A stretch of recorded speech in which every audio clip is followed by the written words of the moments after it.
uang yang habis. Ya, program tadi disebut infrastruktur, katakanlah berapa besar dana investasi yang sudah dipinjam, diutangkan. Tapi kenapa pertumbuhan ekonomi kita melambat, ya kan? Kemudian penganggurannya meningkat.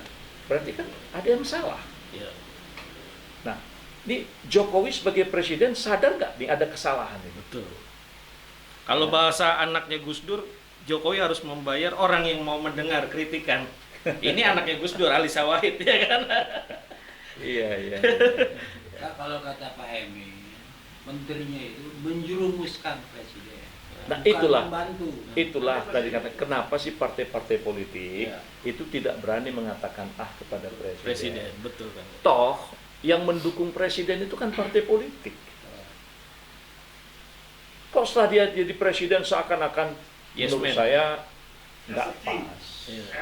nggak pas. Iya. Nah, kita kan pernah juga mendukung orang Iya. jadi presiden, Iya. ya. Pak SBY kita dukung jadi presiden. Tapi kalau SBY itu dia sebelum mengambil keputusan diskusi. Oh, mantap.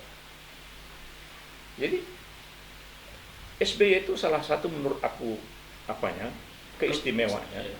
Dia mau sebelum mengambil keputusan apapun itu, ya dia dengan menterinya diskusi. Iya. Ya, dia diskusikan dengan menterinya. Nah, nanti dia minta pendapat. Nah, dia pendapat kemudian diambil kesimpulan. Nah, diambil kesimpulan lalu dia putuskan. Kemudian dia bikin direction gitu. Jadi kita sebagai menteri pun ikut mensukseskan. Iya, bertanggung jawab lah Nah, semua merasa. Contoh yang paling gampang misalnya pada saat Indonesia ditunjuk sebagai tuan rumah konferensi internasional climate change, gitu kan? Itu semua menteri diajak. Oh, Diajak. Bagaimana? Program apa yang dipersiapkan internasional climate change, gitu kan? Itu semua menteri diajak. oh, Diajak. Bagaimana? Program apa yang dipersiapkan? Nah, begitu kita sebutkan, dah, oke, bagus tuh, lanjut. Jadi ini, gitu. Jadi, yang menurut saya tuh jangan membuat sebuah pekerjaan yang bisa menimbulkan masalah di masa yang akan datang itu. Nah, jadi cerita ibu kota baru, kalau menurut aku itu perbuatan mubazir. iya.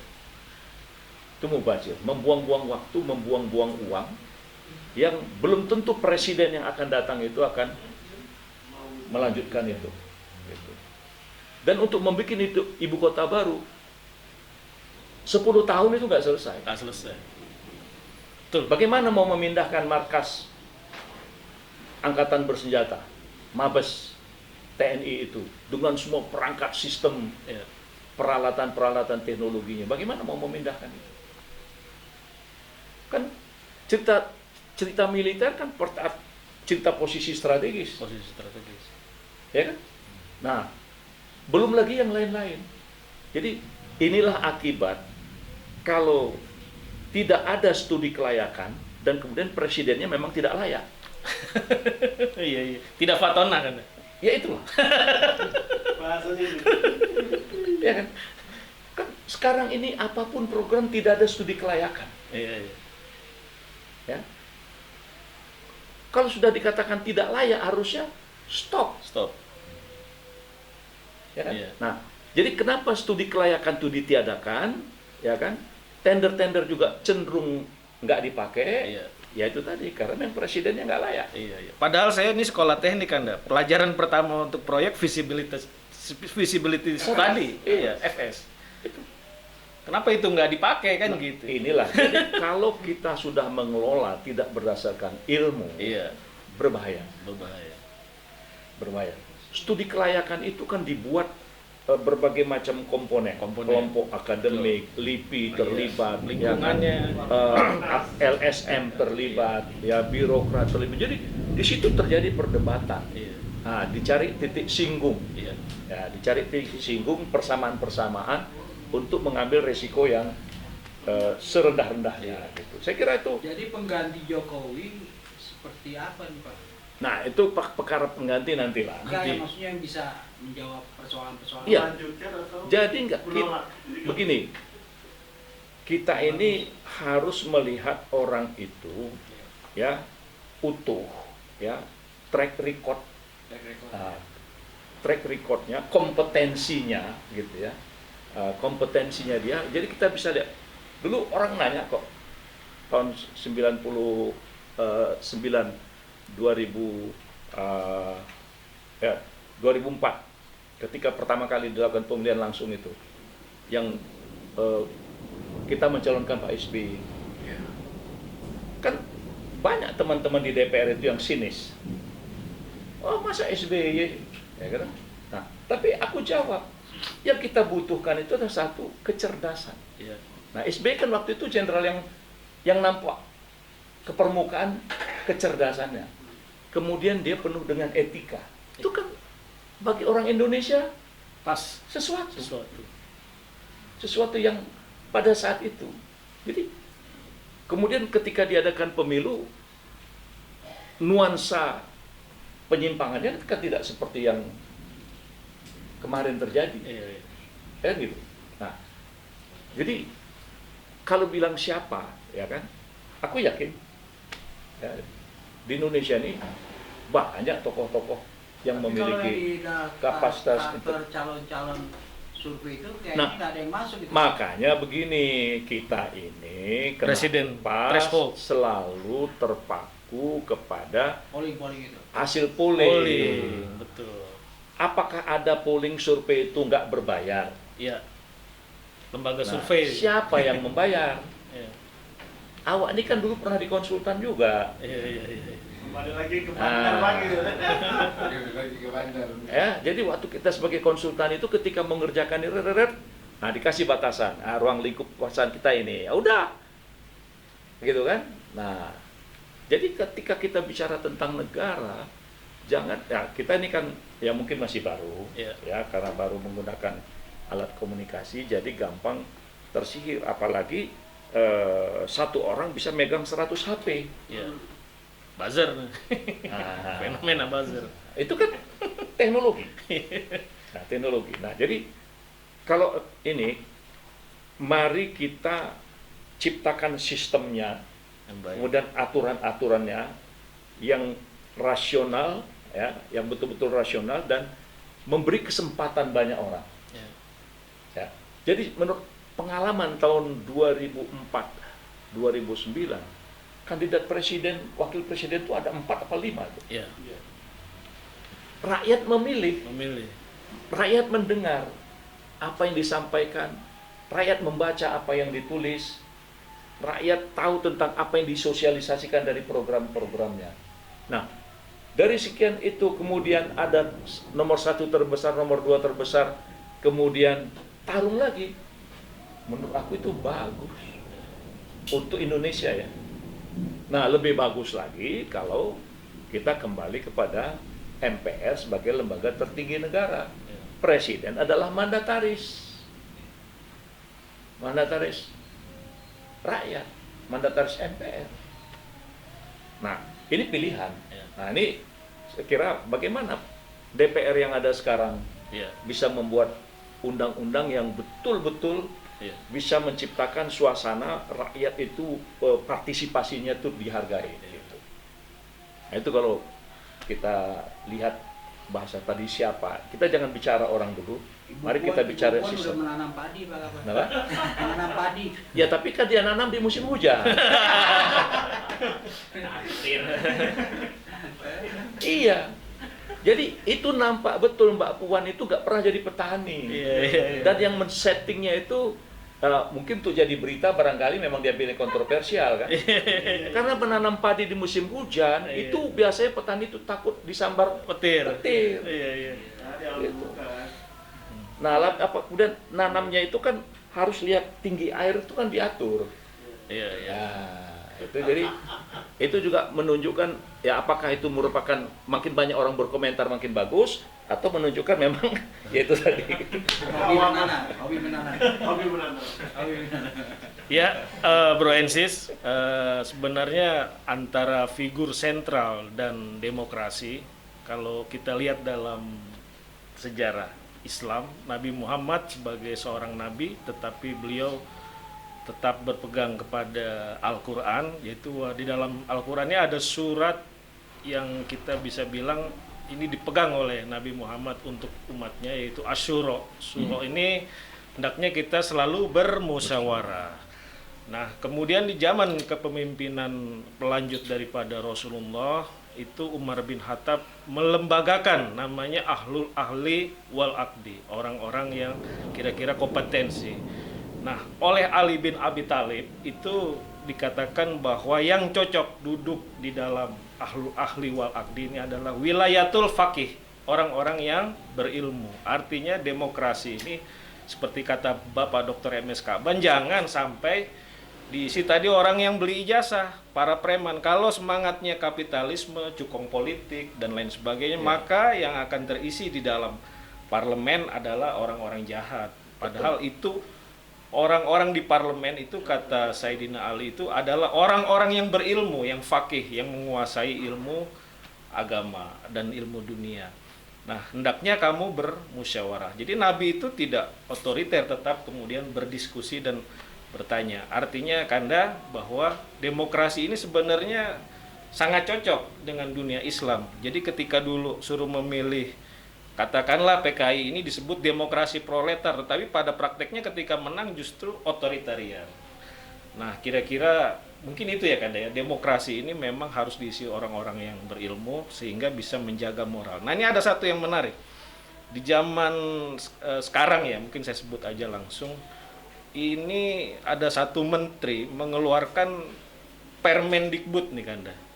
Nah, kalau dulu kita ngomongnya tentang bentuk negara, sehingga ada yang ingin Indonesia jadi negara komunis, negara agama, Pancasila dan seterusnya. Nah, ini sekarang demokrasi ini mau dicederai menuju sekuler liberal atau tetap bervisi kepada Pancasila. Karena nampaknya ini dengan frasa kekerasan seksual, jadi kalau dengan kekerasan seksual ini harus dihukum. Tetapi kalau suka dan sama suka ini nauzubillah min dzalik, jadi apa namanya? Enggak masalah gitu. Nah, harusnya kan ada pasal lanjutan. Nah, ini Ijtima Ulama udah mengatakan, MUI loh, ini bukan Ijtima yang sekadar memilih capres kan gitu. Ini Ijtima yang punya otoritas, yaitu MUI kan gitu. Sudah menyatakan bahwa Permendikbud kalau nggak benar dicabut aja. Artinya kalau nggak dirubah dan lain sebagainya. Kalau Ini- saya iya. bilang ya, masalah Permendikbud ini presiden harus bertanggung jawab. Oh. Bisa terinterpelasi kan? Ya, enggak. Jadi presiden bertanggung Bertanggung jawab jawab. terhadap Permendikbud itu. Iya, iya. Karena menteri itu pembantu presiden. Kemudian Jokowi sudah mengatakan bahwa tidak ada visi menteri. Oh. Ya, jadi Jokowi sudah mengatakan tidak ada visi menteri, yang ada visi presiden. Iya. Jadi kalau misalnya Nadiem Iya. membuat itu dan presiden diam, membiarkan, berarti itu presiden setuju. Setuju. Nah, kemudian pertanyaannya, apakah Permendikbud yang dikeluarkan oleh Nadiem itu selaras dalam konteks kita tadi disebut negara? Jangan lupa, Ya. kita ini punya undang-undang dasar yang ada pembukaannya, ya kan? Nah, pembukaan undang-undang dasar itu ada alinea 1, 2, 3, 4 itu kan merupakan itulah Indonesia. Itulah Indonesia. Jadi kalau kita merubah undang-undang dasar kemudian merubah pembukaan, itu merubah negara. Ya. Nah, sekarang apa yang dibuat Nadiem itu kalau kita benturkan, Ya. nah, kita benturkan kepada sumpah jabatan. Ya, sumpah jabatan. Negara Kesatuan Republik Indonesia berdasarkan pada ketuhanan yang Maha Esa. Itu bahasa Undang-Undang Dasar. Kemudian ada lagi pasal tentang bagaimana kebebasan melaksanakan perintah-perintah agama. Ya. Ya kan? Kemudian ada Undang-Undang Pendidikan Nasional tentang tujuan pendidikan nasional. Nah, lalu kita lihat rumusan-rumusan yang dibuat oleh Mendik, ya, Mendikristek. Iya. Nah, dengan undang-undang ini kan bertentangan. Bertentangan. Kok dia tidak berpikir ke situ? Nah, jadi, nah ini kan kita memang lihat di Mendikristek itu kan, Ristek itu, coba pelaku-pelaku sejarah dari tokoh Islam dihilangkan, Iya. ya kan, kemudian sejarah kejahatan PKI Diputar balik. ya, karena nuansa PKI-nya memang ada di situ. Dan ini presiden diam. Iya. Kalau lihat gambar besar dari presiden kita ini kan revolusi mental itu. Nah, Apakah terkait dengan gambar besar itu? jadi mental itu harus tumbuh dari apa yang menjadi dasar kita bernegara ini. Dasar kita bernegara aja, negara kesatuan Republik Indonesia berdasarkan kepada ketuhanan. Tidak ada tafsir lain. Jadi mau apapun agamanya, dia bertuhan. Iya. Dia bertuhan. Jadi kita ini harus patuh itu. Kemudian negara ini adalah negara hukum, ya kan? Rechtsstaat, Rechtsstaat. bukan Machtstaat. Itu kan udah diajarin sama kita semua. Iya. Nah, pertanyaannya, ini permen ini Rechtsstaat atau Machtstaat? Mahtab. Bertentangan. Nah, kalau dilihat dari suasana seperti itu, kalau anggota-anggota DPR RI itu Diam saja. dia adalah anggota dewan, harusnya dia udah interpelasi dong. Oh, bisa begitu ya kan deh? Harus interpelasi. Panggil, bikin pertanyaan. Kalau Apa nggak dicabut bisa aja jadi poin untuk pemakzulan Nah, kan? jadi sebenarnya ini kembali ya. Jadi kalau sudah ada interpelasi, ya memang prosesnya agak panjang. Iya. Tapi disitulah peran wakil rakyat. Iya. Nah, maka saya mengatakan tadi bahwa Permendikbud itu yang bertanggung jawab harus presiden. Karena presiden mengatakan tidak ada visi menteri. Yang ada visi presiden. Visi presiden. Jadi apa yang dibuat oleh Nadiem Makarim, artinya dia melaksanakan visi Instruksi. presiden. Iya. Nah, kalau ternyata menurut presiden itu nggak cocok, nggak sesuai, cabut dong. Iya. Dengar dong kata ulama. Iya. Dengar dong kata hati orang-orang tua. Walaupun suka sama suka, yang namanya perzinahan tetap perzinahan. Perzinahan. Yang namanya suka sama suka, walaupun itu suka sama suka gitu. LGBT lah. Kalau sudah melanggar hukum, ya maksiat. Maksiat. Ya maksiat. Iya. Ya. Jadi kenapa dibuka celah-celah seperti itu? Seperti itu. Nah, bukankah itu sama dengan ingin kita membawa Indonesia ini menjadi negara yang boleh dikatakan melanggar apa yang dikatakan oleh ulama tentang fatwa Majelis Ulama tentang pelarangan Iya. sekularisme, pluralisme dan liberalisme itu. Itu bukannya dia melindungi anak-anak kita, Pak? Kenapa? Itu Permen. permen itu. Nah ini kan sering Jadi kan dah. ini. Iya. Melindungi anak-anak kita itu bukan dengan membebaskan. Tapi di situ tidak ada kata Kita suka sering- sama iya. suka. Nggak ada, Pak. Ada. Nggak ada kata kemarin dibaca ada. Enggak, jadi Ah. bentuknya itu frasa. Kita sering dibenturkan pada hak asasi Nggak ada manusia. kata-kata suka sama suka nggak? Eh, Jadi itu kan sudah dikupas. Ada nuansa itu. Ada nuansa. Ada nuansa. itu. Kata-kata itu nggak ada. Nah, jadi artinya suka sama suka pun ya kita punya anak ya suka sama suka di depan kita aneh-aneh kan kita tabok juga. Pasti. Iya. Pasti. Pasti. Sini kau kan gitu kan. Kau apa-apaan ini kan gitu kan. Iya, iya. Nah, itu contoh. Iya. Itu contoh, ya kan. Nah, jadi kemudian ini ditarik kepada HAM, Iya, HAM.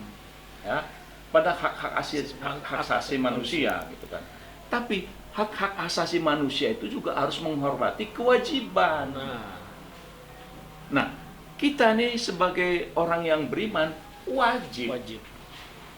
wajib melindungi. Jadi bukan berarti membuka celah, memberi kesempatan. Jadi harus ditutup itu. Nah, karena yang namanya kebebasan itu kalau sudah berhubungan dengan nuansa-nuansa yang berhubungan dengan seks, ya, begitu dibuka celah itu pasti implikasinya luar biasa. Dan itu kalau kita biarkan, peradaban itu hancur. Peradaban itu hancur. Dan pertanyaannya adalah, apakah Nadiem sebagai seorang menteri ingin menghancurkan peradaban bangsa ini? Seharusnya tidak. Jadi harusnya dia berpikir dong sebagai menteri itu harusnya Melindungi. harus melindungi bagaimana supaya itu tidak terjadi, ya kan? Bukan membuka peluang, memberi nuansa orang akan bebas begitu, gitu. Ini Indonesia, ini bukan Eropa, Iya. ini bukan Denmark, ya, ini bukan Denmark, ini Republik Indonesia berdasarkan kepada Pancasila. ketuhanan yang Maha Esa. Saya selalu gariskan itu aja. Nah, baru kebebasan menjalankan agama, ya kan? Nah, jadi kemudian ini Reichstag hukum, gitu. Berarti wakil rakyat itu suka ya dengan suka sama suka itu ya. Iya dong. Kira-kira Partai Umat Mungkin karena kebiasaan transaksi, kebiasaan transaksi, Iya, jadi suka sama biarin suka, aja. gitu. Kan. kira-kira Partai Umat sikapnya gimana Kanda? Dengan Ijtima Ulama dan kasus Permendikbud. Saya melihat apa harus turun ke jalan? Saya kira gini, Bagaimana? Ketua Umum itu sudah memberikan sikap, Oh, ya, sudah memberikan sikap penolakan penolakan. tentang Permendikbud itu, ya. 30. Karena sebagai ini partai ini kan yang ingin membawakan suasana kehidupan beragama kita tuh yang betul-betul damai, Damai. ya, menenteramkan, Iya. ya. Nah ini kan bikin Permendikbud tidak tentram orang, Iya. orang-orang tua resah, risau. Iya. Nah jadi Partai Umat itu akan membawa bagaimana suasana tentram, damai, bagaimana semua komponen masyarakat itu terlindungi, terayomi, dan aspirasinya bisa diperjuangkan walaupun kita berbeda agama, Iya. ya kan? Tapi dia tentram, nyaman dia, masa depannya betul-betul terjamin. Nah inilah makna umat itu, gitu. Nah kalau udah begini, aku yakin bangsa kita jadi bangsa yang besar, menjadi bangsa yang kuat. Karena kata-kata negara berdasarkan ketuhanan itu sebuah kebanggaan. Ya. Jadi kita bangga sebagai bangsa yang bertuhan. Kan ini berbeda dengan negara-negara lain, Iya. ya kan? Sepakat. Ya kan? Iya. Kalau kita kan negara, negara Kesatuan Republik Indonesia berdasarkan pada ketuhanan yang Maha Esa. Jadi negara loh. Iya. Cerita negara berarti cerita rakyat, Iya. ya kan? Cerita pemerintah, cerita undang-undang itu harus bertuhan. Nah, kalau Amerika kan cuma uangnya doang yang bertuhan. Kekuasaan yang maha kuasa. Banyak. Enggak. Kalau Amerika kan uang yang bertuhan. Uang yang ya bertuhan. kan? Ini uang- Trust in God. Keras ini. Iya. Nah, jadi karena dia uangnya percaya sama Tuhan, kuat dolar itu. Iya. Itu nah, jadi kalau Indonesia mau kuat ini, Iya. ayo rakyatnya harus semua Mencintai Tuhan. mencintai Tuhan. Iya. Nah, itu kan asubiah. Iya. Nah, itu asubiah positif untuk membangun semangat nasionalisme. Gitu. Ya artinya Permendikbud ini juga tidak menghantam pada seluruh agama karena kita negara Pancasila kan. Justru itu, saya merasa bahwa semua orang-orang tua yang rasional, yang jernih berpikir, yang mereka memiliki Generasi semangat penerus. spiritual dan ingin generasi ini menjadi generasi yang kuat dan beradab, itu tidak ada cara lain. Cerdaskan, kuatkan imannya. Iya. Ya. Nah, jadi apa arti Permendikbud ini? Ya. Apakah ini dibuat oleh Menteri Nadiem ini dalam rangka pertanggungjawaban Presiden? Ah, Ya. iya. Nah, jadi sekarang tinggal Presiden. Maka saya dari awal mengatakan persoalan Permendikbud ini tanggung jawab Presiden. Presiden harus bertanggung jawab. Ya. Nah, dia terserah. Gitu. Apalagi Majelis Ulama sudah mengatakan. Tegas. Nah, Iya. gitu. Tokoh-tokoh masyarakat, Iya. pimpinan parpol sudah mengatakan Iya. itu. Jadi maka Presiden bertanggung jawab. Bisa nggak ini? Tadi kita ngomong cukong politik, Permendikbud ini jangan-jangan disponsori oleh pabrik kondom nih, ya kan nggak tahu. Iya, kita bahasa Pak Mahfud sebelum menjadi menteri itu dana cukup besar untuk anggaran pada LGBT ya. Nah, ini kok tampaknya Menko Polhukam Bapak Mahfud nggak komen nih terhadap Permendikbud ini. Gimana kan Dani? Ya, saya berprasangka baik. Profesor Mahfud itu sudah maksimal. Iya. Ya, sudah maksimal.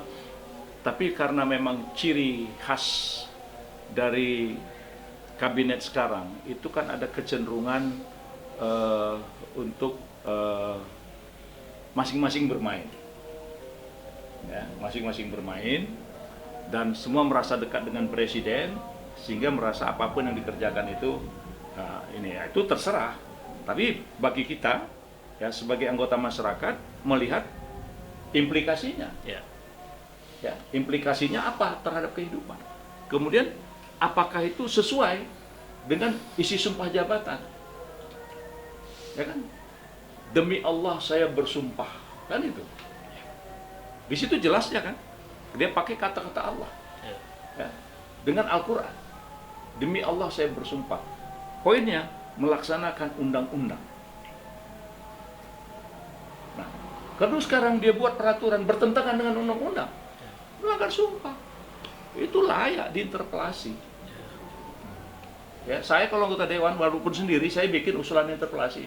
Wah, mantap. Sekarang kan Walaupun sendiri bagaimana saya bikin menurut- usulan interpelasi. menurut Partai Umat sekarang kan NU diadu-adu sama Muhammadiyah nih.